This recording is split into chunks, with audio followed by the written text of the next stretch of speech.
നമസ്കാരം, KCN വാർത്തയിലേക്ക് സ്വാഗതം. ആദ്യം പ്രധാന സംഭവങ്ങൾ. പയസ്സിനിപ്പുഴ വറ്റി വരണ്ടു. ബാവിക്കര പമ്പ് ഹൗസിൽ ഒരിറ്റു വെള്ളമില്ല. കാസർഗോഡ് നഗരസഭയും 4 പഞ്ചായത്തുകളും വെള്ളമില്ലാതെ വലയുന്നു. കാലവർഷത്തെ നേരിടാൻ ക്രിയാത്മക നടപടികൾ. 24 മണിക്കൂറും പ്രവർത്തിക്കുന്ന കൺട്രോൾ റൂം പ്രവർത്തിപ്പിക്കുമെന്ന് ജില്ലാ കളക്ടർ. പിണറായി മന്ത്രിസഭ അധികാരമേറ്റതിൽ നാടെങ്ങും ആഹ്ലാദം. സദ്യയൊരുക്കി കാഞ്ഞങ്ങാട്ട് യുവാക്കൾ. മഞ്ചേശ്വരത്തും വിവിധ ദിക്കുകളിലും പ്രകടനങ്ങളും മധുരപലഹാര വിതരണവും. രവീശ തന്ത്രി കുണ്ടാറിന് കർണാടക ദേവസ്വം ബോർഡിന്റെ നോട്ടീസ്. തെരഞ്ഞെടുപ്പിൽ മത്സരിച്ച ആൾ തന്ത്രി സ്ഥാനത്ത് തുടരുന്നത് ചട്ടവിരുദ്ധമാണെന്ന് മുന്നറിയിപ്പ്. LDF സർക്കാരിന്റെ ഭരണം. കാണിയൂർ റെയിൽവേ പാതയ്ക്ക് പുതുജീവൻ കൈവരുമെന്ന പ്രതീക്ഷയിൽ വടക്കൻ കേരളം. മോദി സർക്കാരിന്റെ 2 വർഷത്തിൽ BJPയുടെ ആഹ്ലാദം. കാസർഗോഡ് ജനറൽ ആശുപത്രിയിൽ യുവമോർച്ച പ്രവർത്തകർ ഉച്ചക്കഞ്ഞി വിതരണം ചെയ്തു. വിശദമായ വാർത്തകളിലേക്ക്. കാസർഗോട്ടും പരിസര പ്രദേശങ്ങളിലും കുടിവെള്ള വിതരണം താറുമാറായി. കുടിവെള്ളമില്ലാതെ ജനങ്ങൾ കടുത്ത ദുരിതത്തിലാണ്. ബാവിക്കര പുഴ വറ്റി വരണ്ടതോടെയാണ് വെള്ളമില്ലാത്ത അവസ്ഥ ഉണ്ടായിരിക്കുന്നത്. ഒരാഴ്ചയായി കാസർഗോട്ടും പരിസര പ്രദേശങ്ങളിലും കുടിവെള്ള വിതരണം നിലച്ചിട്ട്.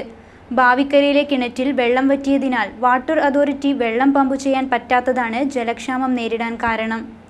2 മാസത്തോളമായി ഉപ്പുവെള്ളമായതിനാൽ മോട്ടോർ ഉൾപ്പെടെയുള്ള യന്ത്രസാമഗ്രികൾക്ക് കേടുപാടുകൾ സംഭവിച്ച് പമ്പിംഗ് മുടങ്ങുന്നതും പതിവായി. വലിയ നഷ്ടമാണ് വാട്ടർ അതോറിറ്റിക്ക് ഉണ്ടായിട്ടുള്ളത്. ശക്തമായ മഴ പെയ്ത് പുഴയിൽ വെള്ളം നിറയാതെ ഇനി പമ്പിംഗ് നടത്താനാകില്ലെന്നാണ് അധികൃതർ പറയുന്നത്. അതിർത്തി പ്രദേശമായ സുള്ളിയിൽ ശക്തമായ മഴ പെയ്തുവെങ്കിലും ഇവിടെ ഡാം കെട്ടി വെള്ളം തടഞ്ഞതിനാൽ ആ വെള്ളം പയസ്സിനി പുഴയിലേക്ക് ഒഴുകിയെത്തുന്നില്ല. ജില്ലയുടെ കിഴക്കൻ മേഖലകളിൽ നല്ല മഴ കിട്ടിയാൽ മാത്രമേ കാസർഗോട്ടെ ഉപ്പുവെള്ളത്തിനും ജലക്ഷാമത്തിനും പരിഹാരം കാണാനാവൂ. News desk KCN. ജില്ലയിൽ കാലവർഷം നേരിടാൻ ഭരണകൂടം ക്രിയാത്മക നടപടികൾ ആരംഭിക്കും.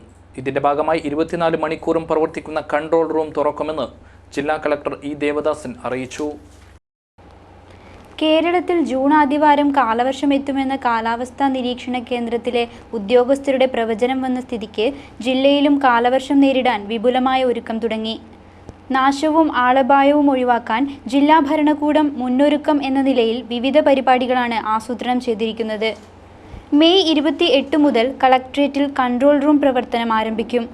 പോലീസ്, ഫയർഫോഴ്സ്, റവന്യൂ ജീവനക്കാർ പ്രവർത്തിക്കുന്ന കൺട്രോൾ റൂം 24 മണിക്കൂറും സേവനം ലഭ്യമാക്കും. അടിയന്തര ഘട്ടങ്ങളിൽ കൺട്രോൾ റൂമിൽ ആരോഗ്യം, കൃഷി, ജലസേചനം എന്നീ വകുപ്പുകളുടെ പ്രതിനിധികളുടെ സേവനം ലഭ്യമാകും. രൂക്ഷമായ വരൾച്ച നേരിടുന്ന സാഹചര്യത്തിൽ വരും വർഷങ്ങളിൽ ഇത് തടയാൻ മുൻകരുതലെടുക്കണമെന്ന് ജില്ലാ ഭരണകൂടം നിർദ്ദേശിച്ചു. നരേന്ദ്രമോദി സർക്കാർ 2 വയസ്സ് പൂർത്തിയാക്കിയതിന്റെ ഭാഗമായി ജനറൽ ആശുപത്രിയിലെ രോഗികൾക്ക് ഉച്ചക്കഞ്ഞി വിതരണം ചെയ്തു. യുവമോർച്ച ജില്ലാ കമ്മിറ്റിയുടെ ആഭിമുഖ്യത്തിലായിരുന്നു പരിപാടി. കേന്ദ്രത്തിൽ നരേന്ദ്രമോദി സർക്കാർ അധികാരമേറ്റെടുത്ത് 2 വർഷം പൂർത്തിയാവുകയാണ്. 2016 മെയ് 26-നാണ് നരേന്ദ്രമോദി ഇന്ത്യയുടെ പ്രധാനമന്ത്രി പദം ഏറ്റെടുത്തത്. ഇതിൽ ആഹ്ലാദം പ്രകടിപ്പിച്ചാണ് യുവമോർച്ചയുടെ നേതൃത്വത്തിൽ ജനറൽ ആശുപത്രിയിലെ നിർധന രോഗികൾക്ക് ഉച്ചക്കഞ്ഞി വിതരണം ചെയ്തത്. യുവമോർച്ച ജില്ലാ പ്രസിഡന്റ് PR സുനിൽ, ജില്ലാ ജനറൽ സെക്രട്ടറി K. രാജേഷ്, ജില്ലാ സെക്രട്ടറി KT സുനിൽകുമാർ, മണ്ഡലം vice president Kirthal J. Kudlu, Sumith തുടങ്ങിയവർ നേതൃത്വം നൽകി. നരേന്ദ്രമോദി സർക്കാരിൻ്റെ വിജയകരമായ 2ാം വർഷം പൂർത്തിയാക്കി 3ാം വർഷത്തിലേക്ക് പോവുകയാണ്. അഴിമതിരഹിതമായ ഒരു ഭരണമാണ് നമ്മൾ ഇതുവരെ കണ്ടു കഴിഞ്ഞത്. ആഘോഷത്തിൻ്റെ ഭാഗമായിട്ടാണ് കാസർഗോഡ് ജനറൽ ആശുപത്രിയിലെ നിരവധി പാവപ്പെട്ട രോഗികൾക്ക് ഉച്ചഭക്ഷണ പരിപാടി ഭാരതീയ ജനതാ യുവമോർച്ച ജില്ലാ കമ്മിറ്റി സംഘടിപ്പിച്ചിട്ടുള്ളത്. പിണറായി വിജയന്റെ നേതൃത്വത്തിൽ ഇടതുപക്ഷ മുന്നണി അധികാരമേറ്റെടുത്തതിൽ ആഹ്ലാദം പ്രകടിപ്പിച്ച് കാഞ്ഞങ്ങാട് രാമഗിരിയിലെ യുവാക്കൾ സദ്യയൊരുക്കി. ജില്ലാശുപത്രിയിലെ നിർധന രോഗികളടക്കം 1000 പേർക്കാണ് വിഭവസമൃദ്ധമായ സദ്യ ഒരുക്കിയത്. കാഞ്ഞങ്ങാട് നഗരത്തിലെ നിരവധി പേർക്കും യുവാക്കൾ ഭക്ഷണം എത്തിച്ചു നൽകി. അനീഷ്, സജീവൻ, ശ്രീജിത്ത്, സുരേഷ് എന്നിവരുടെ നേതൃത്വത്തിൽ പൊതിച്ചോറുകളായാണ് ജില്ലാ ആശുപത്രിയിലും കാഞ്ഞങ്ങാട് നഗരത്തിലും വിതരണം ചെയ്തത്. പുതിയ LDF സർക്കാർ അധികാരത്തിലെത്തിയത് ആഘോഷമാക്കുകയായിരുന്നു യുവാക്കൾ. ചിലയിടങ്ങളിൽ പടക്കം പൊട്ടിച്ചും പായസ വിതരണം നടത്തിയും മധുരപലഹാരങ്ങൾ വിതരണം ചെയ്തുമാണ് യുവാക്കൾ ആഹ്ലാദം പ്രകടിപ്പിച്ചത്. വിവിധ സ്ഥലങ്ങളിൽ നൂറുകണക്കിന് ആളുകൾ പങ്കെടുത്ത പ്രകടനവുമുണ്ടായി. ജനങ്ങൾ വലിയ പ്രതീക്ഷയോടെയാണ് LDF സർക്കാരിനെ ഉറ്റുനോക്കുന്നത്. LDF സർക്കാർ അധികാരമേറ്റതിൽ ആഹ്ലാദം പ്രകടിപ്പിച്ച് മഞ്ചേശ്വരത്ത് പ്രവർത്തകർ പ്രകടനം നടത്തി. വിവിധ സ്ഥലങ്ങളിൽ മധുരപലഹാര വിതരണങ്ങളും നടന്നു. കേരളത്തിൽ പിണറായി വിജയൻ നേതൃത്വം നൽകുന്ന LDF സർക്കാർ അധികാരമേറ്റെടുത്തതിൽ ആഹ്ലാദം പ്രകടിപ്പിച്ച് നടത്തിയ പ്രകടനത്തിൽ നിരവധി പേർ പങ്കെടുത്തു. ഹൊസങ്കടി AKG മന്ദിരത്തിൽ നിന്ന് ആരംഭിച്ച ആഹ്ലാദ പ്രകടനം ജംഗ്ഷൻ ചുറ്റി വീണ്ടും അവിടെ തന്നെ സമാപിച്ചു.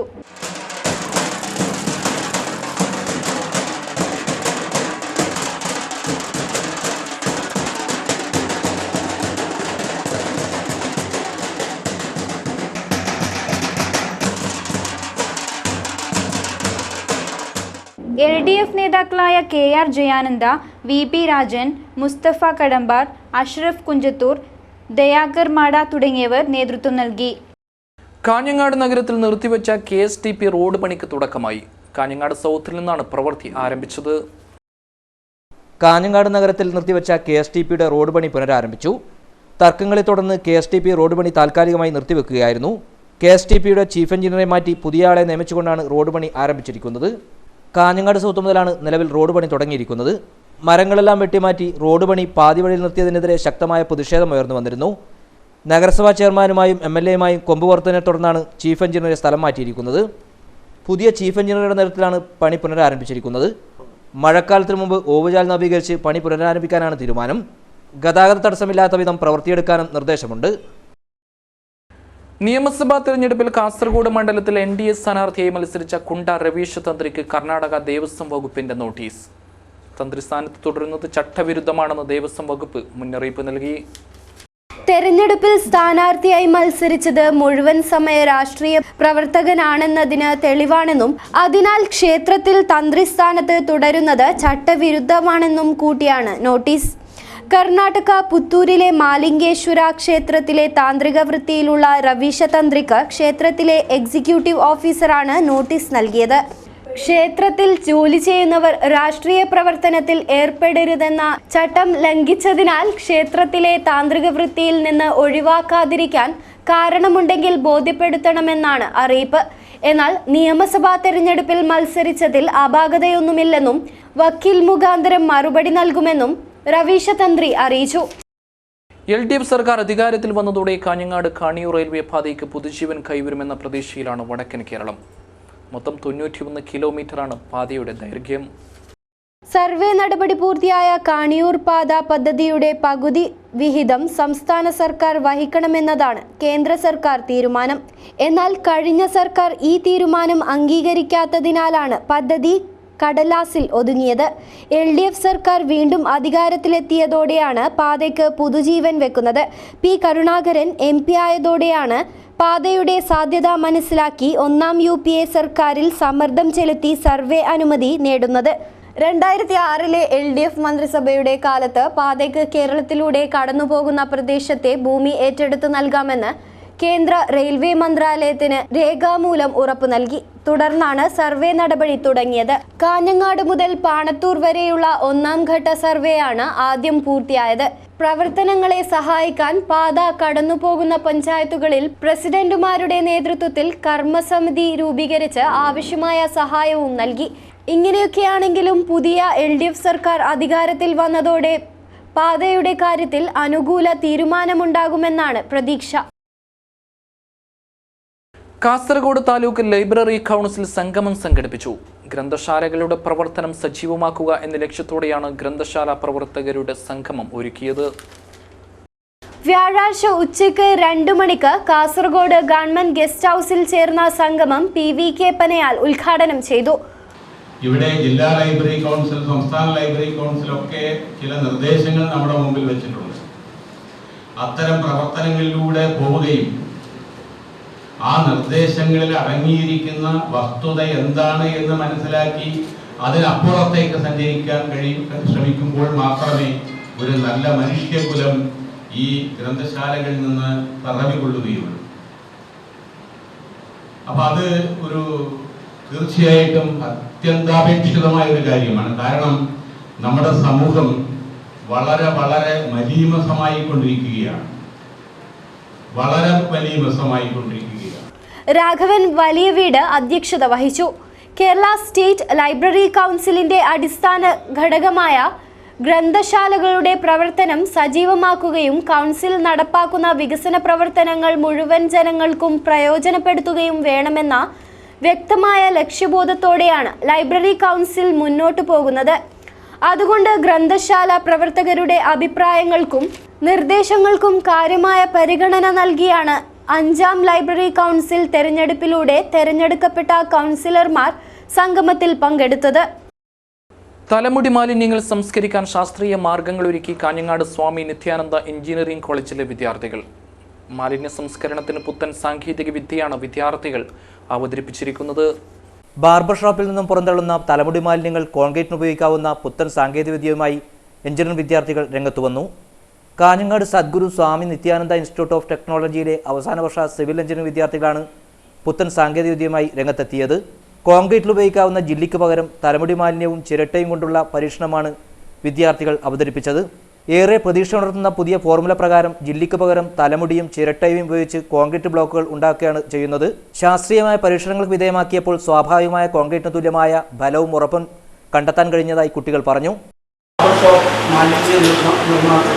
ഈ ബാർബർ ഷോപ്പിൽ നിന്ന് പുറന്തള്ളുന്ന മാലിന്യങ്ങൾ എങ്ങനെ നമ്മുടെ സമൂഹത്തിന് അതൊരു നല്ല രീതിയിൽ ഉപയോഗിക്കാം, അത് എങ്ങനെ സമൂഹത്തിന് നമ്മുടെ കൺസ്ട്രക്ഷനുമായി ബന്ധപ്പെട്ടിട്ടുള്ള മേഖലയിൽ എങ്ങനെ ഉപയോഗിക്കാം എന്നതിനെ കുറിച്ചാണ് ഞങ്ങൾ പഠനം നടത്തിയിരിക്കുന്നത്. പുത്തൻ സാങ്കേതികവിദ്യ കണ്ടെത്തുന്നതിന് അമൽ ജോസ്, സാബിദ്, സൗമ്യ, അശ്വതി, അമൽജിത്ത്, നിഖിൽ രാജ്, ശ്രീന, ഷഹർബാന, ആതിര തുടങ്ങിയ വിദ്യാർത്ഥികൾ നേതൃത്വം നൽകി. കാർ വാഷിംഗ് കേന്ദ്രങ്ങളിൽ നിന്ന് തള്ളിവിടുന്ന മലിനജലത്തെ ശുദ്ധീകരിച്ച് കുടിവെള്ളമായി ഉപയോഗിക്കാൻ കഴിയുമെന്നും വിദ്യാർത്ഥികൾ തെളിയിച്ചു. കാഞ്ഞങ്ങാട് സദ്ഗുരു സ്വാമി നിത്യാനന്ദ ഇൻസ്റ്റിറ്റ്യൂട്ട് ഓഫ് ടെക്നോളജിയിലെ അവസാന വർഷ സിവിൽ എഞ്ചിനീയറിംഗ് വിദ്യാർത്ഥികളായ സുധീഷ്, ദീപ, നിമിഷ, ശരണ്യ, അഞ്ജുള എന്നീ വിദ്യാർത്ഥികളാണ് സാങ്കേതികവിദ്യ കണ്ടെത്താൻ നേതൃത്വമേകിയത്. കാഞ്ഞങ്ങാട്ട് നടന്ന വാർത്താ സമ്മേളനത്തിൽ college principal A Sreeraj, Nityananda Vidyakendra president K V Madhavan, K V Balakrishnan Kurumathur, advocate E Sukumaran, Cyriac K J, T V Sreeja, G Suraj, K V Ganesan, V V Rahul തുടങ്ങിയവർ പങ്കെടുത്തു. സാമൂഹ്യ സേവന രംഗത്ത് ചെറുവത്തൂർ ഫേസ്ബുക്ക് കൂട്ടായ്മ മാതൃകയാവുന്നു. മുഴുക്കം കിഴക്കേക്കരയിലെ ശ്രീലക്ഷ്മിയുടെ ചികിത്സയ്ക്കാണ് ഒടുവിലായി ഇവരുടെ സഹായമെത്തിയത്. ഇതിനകം നിരവധി ജീവകാരുണ്യ പ്രവർത്തനങ്ങളാണ് ഓൺലൈൻ വഴി ഇവർ നടത്തിക്കൊണ്ടിരിക്കുന്നത്.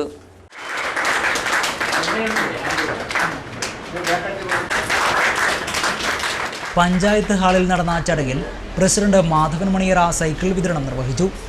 ചെറുവത്തൂർ ഗ്രാമപഞ്ചായത്തിൻ്റെ പുതുതായി ചുമതലയുള്ള ഭരണസമിതിയുടെ ഏറ്റവും പ്രധാനപ്പെട്ട ശ്ലാഘനീയമായിട്ടൊരു തീരുമാനം, ചെറുവത്തൂർ ഗ്രാമപഞ്ചായത്തിൻ്റെ ഹൈസ്കൂളിൽ പഠിക്കുന്ന 8ാം ക്ലാസ്സിൽ പഠിക്കുന്ന പെൺകുട്ടികൾക്ക്, എല്ലാ പെൺകുട്ടികൾക്കും സൈക്കിൾ കൊടുക്കുന്നതിന് വേണ്ടിയിട്ടുള്ള ഒരു പദ്ധതിക്ക് നേതൃത്വം കൊടുക്കുന്നതിന് വേണ്ടി ഭരണസമിതി തീരുമാനിച്ചിരിക്കുകയാണ്.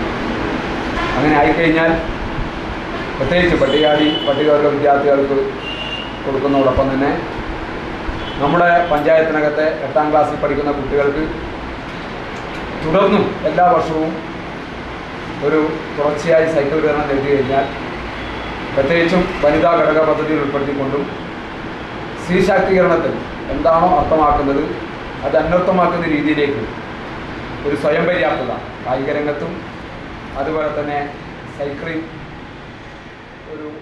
വൈസ് പ്രസിഡന്റ് ടി പ്രമീള അധ്യക്ഷത വഹിച്ചു. വി കെ പ്രേംകുമാർ സംസാരിച്ചു. 16 കുട്ടികൾ സൈക്കിൾ ഏറ്റുവാങ്ങി. മടിയൻ ക്ഷേത്രപാലക ക്ഷേത്രത്തിലെ കലശോത്സവത്തിന് സമാപനമായി. പുറത്തെ കലശം എഴുന്നള്ളിപ്പ് ദർശിക്കാൻ നിരവധി ഭക്തജനങ്ങളാണ് ഒഴുകിയെത്തിയത്. അത്യുത്തര കേരളത്തിൽ ഐതിഹ്യം കൊണ്ട് ചരിത്രമഹിമ കൊണ്ടും അറിയപ്പെടുന്ന മടിയൻ ക്ഷേത്രപാലക ക്ഷേത്രത്തിലെ കലശോത്സവത്തിന് ഭക്തിയുടെ നിറവിൽ സമാപനം. ആചാരാനുഷ്ഠാനങ്ങളാൽ സമ്പന്നമായ മടിയൻ കുലത്തെ കലശോത്സവ ചടങ്ങുകളും ഏറെ പെരുമയുള്ളതാണ്. പുറത്തെ കലശം എഴുന്നള്ളിപ്പ് കിഴക്കുംകര പുള്ളിക്കരിങ്കാളിയമ്മ ദേവസ്ഥാനത്ത് നിന്നും 2 കലങ്ങളും, അടോട്ട് നിന്ന് 2 കലങ്ങളും, മടിയനിൽ നിന്ന് 1 കലവും, മധുരക്കാട് വയലിൽ നിന്ന് 1 കലശവും എഴുന്നള്ളിച്ചു. മാണിക്കൊത്ത് പുന്നക്കാൽ ഭഗവതി ക്ഷേത്രത്തിൽ നിന്നുള്ള സംഘം മീൻ കോവ സമർപ്പിച്ചു. കലശം എഴുന്നള്ളിപ്പിനോടൊപ്പം ക്ഷേത്രത്തിലെ പ്രധാന ആരാധനാമൂർത്തിയായ ക്ഷേത്രപാലകൻ തെയ്യം ഉൾപ്പെടെയുള്ള തെയ്യങ്ങളും അരങ്ങിലെത്തി. ആയിരങ്ങളെ സാക്ഷിയാക്കിയാണ് ക്ഷേത്രപാലകന്റെ തിരുമുടി ഉയർന്നത്.